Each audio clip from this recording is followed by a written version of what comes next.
Minimum ভোটারের বয়স হইতে হবে 40। এই 40 বছর বয়সের লোকগুলো যদি ভোটার হয়, ভোট সেন্টারে মারামারি হবে না। প্রথম আসেন, ভোটার কত বছর বয়স? 18 বছর বয়স না? গোড়ায় গলত তো।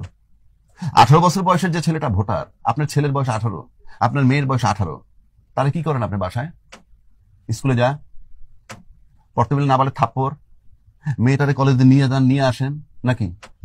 এই তো। তার সে এমপি নির্বাচনে ভোট দিবে কেমনে? কে আইন প্রণয়ন করবে বাংলাদেশে? আইন প্রণয়ন করলে রমনা থানা থেকে কে যোগ্য, এটা জানে সে?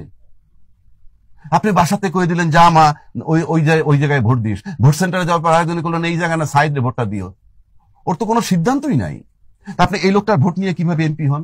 তাহলে আপনি এক্ষেত্রে আপনার পরামর্শ? আমার পরামর্শ, খাক বা না খাক, মিনিমাম ভোটারের বয়স হইতে হবে 40। কারণটা কি? কারণ রাসূল পাক জন্মে রাসূল ছিল, নবুয়তি 40-এ। 40 হলে পরিপক্কতার চিহ্ন। না তো রাসূল জন্মে রাসূল নাকি মিথ্যা বলতেছি? তার নবুয়তি তো 40-এ। 40 হলে একটা প্রতীকী যে মানুষ পরিপক্ক হয়, কাজে সে নির্বাচন করতে পারবে, সিলেক্ট করতে পারবে, সে ঘরে বাইরে কাজ করে। আপনি 18 বছরের বাচ্চা তো রোজগারও করে না।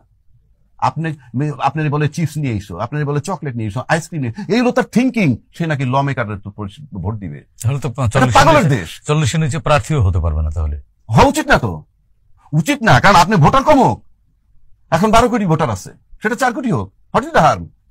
1 নম্বর। 2 নম্বর হলো, এই 40 বছর বয়সের লোকগুলো যদি ভোটার হয়, ভোট সেন্টারে মারামারি হবে না। 40 বছর লোক মারামারি করে না। তার মানে কি আপনি ভোটার এবং নাগরিক দুটি আলাদা করতে চাচ্ছেন? নাগরিক তো থাকবেই, আরে নাগরিকত্ব অসুবিধা কি? আপনার আইডি থাকবে, আপনি নাগরিক। কিন্তু আপনি ভোট সেন্টারে মারামারি কারা করে বলেন তো? বুকে হাত দেন, বুকে হাত দিয়ে বলেন কারা মারি করে। 18 থেকে 25, 40 লোকে করে, কিশোর তরুণরাই করে। সরানেন থেকে ভোট সেন্টারে মারামারি হবে না, লিখে রাখেন।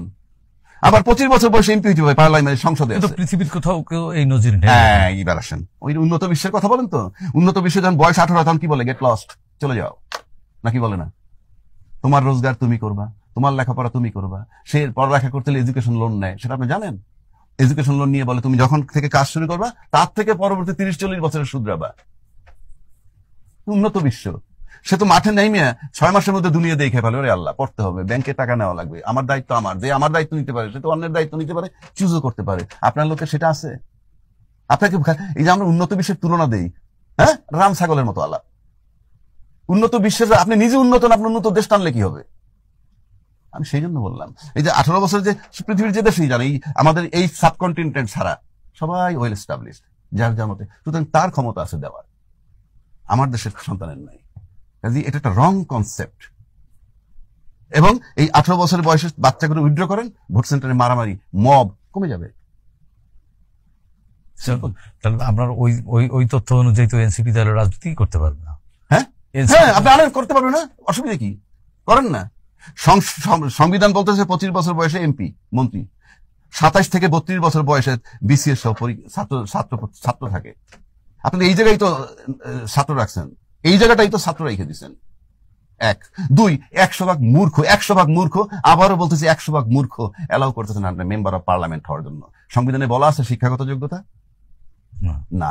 একটা মূর্খ লোক যখন এমপি হয়, রাম ছাগল সোজা বাংলায় বলে, সে যখন 10 জন সচিবের সাথে আলাপ করে কি কথা বলবে?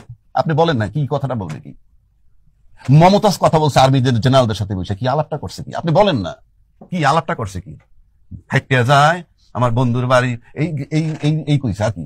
আপনি বলেন না, কি কথা বলবে? আইজির সাথে কি কথা বলবে? এই দেশটা হলো মূর্খ লোকের জন্য দেশ, এবং পলিটিক্স ইচ্ছাকৃতভাবে বানাইছে, পরিষ্কার।